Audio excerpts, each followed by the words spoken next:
దేశంలోనే తొలి hydrogen train డిసెంబర్లో పట్టాలపైకి. ప్రపంచంలోనే అతిపెద్ద రైల్వే నెట్వర్క్ కలిగిన భారతీయ రైల్వే 2030 నాటికి నికర శూన్య కార్బన్ ఉద్గారిణిగా మారాలని భారత్ పెట్టుకున్న లక్ష్యంలో భాగంగా త్వరలోనే తొలి హైడ్రోజన్ రైలుకు సంబంధించిన పైలట్ ప్రాజెక్టును ప్రారంభించనున్నారు.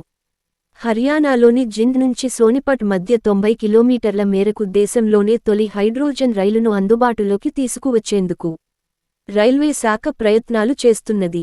దేశంలోనే తొలి హైడ్రోజన్ ట్రైన్ డిసెంబర్లో పట్టాలపైకి. ప్రపంచంలోనే అతిపెద్ద రైల్వే నెట్వర్క్ కలిగిన భారతీయ రైల్వే 2030 నాటికి నికర శూన్య కార్బన్ ఉద్గారిణిగా మారాలని భారత్ పెట్టుకున్న లక్ష్యంలో భాగంగా త్వరలోనే తొలి హైడ్రోజన్ రైలుకు సంబంధించిన పైలట్ ప్రాజెక్టును ప్రారంభించనున్నారు. హర్యానాలోని జింద్ నుంచి సోనిపట్ మధ్య 90 కిలోమీటర్ల మేరకు దేశంలోనే తొలి హైడ్రోజన్ రైలును అందుబాటులోకి తీసుకువచ్చేందుకు రైల్వే శాఖ ప్రయత్నాలు చేస్తున్నది. 2025 నాటికి దేశవ్యాప్తంగా మొత్తం 35 హైడ్రోజన్తో నడిచే రైళ్లను ప్రవేశపెట్టాలని లక్ష్యంగా పెట్టుకున్నది. ఇందుకు సంబంధించిన ట్రయల్ డిసెంబర్లో నిర్వహించనున్నది. హైడ్రోజన్ ఇంధన కణాలు ఆక్సిజన్తో రసాయన చర్య జరిపి హైడ్రోజన్ వాయువును విద్యుత్తుగా మారుస్తాయి. ఈ విద్యుత్తుతో రైలు నడుస్తుంది. ఇందులో ఉప ఉత్పత్తులుగా నీరు, ఆవిరి మాత్రమే వెలువడతాయి.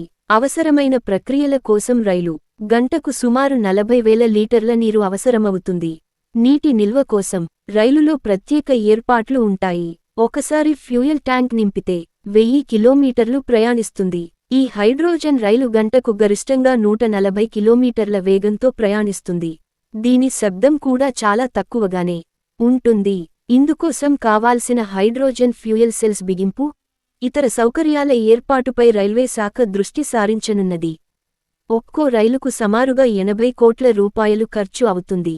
డీజిల్, కరెంట్ కాకుండా నీటితో నడవడంతో ఈ హైడ్రోజన్ రైలుతో పర్యావరణానికి కూడా ఎలాంటి హాని ఉండదు. ఈ వీడియో నచ్చితే లైక్ చేసి కామెంట్ చేయండి మరియు సబ్స్క్రైబ్ చేయండి.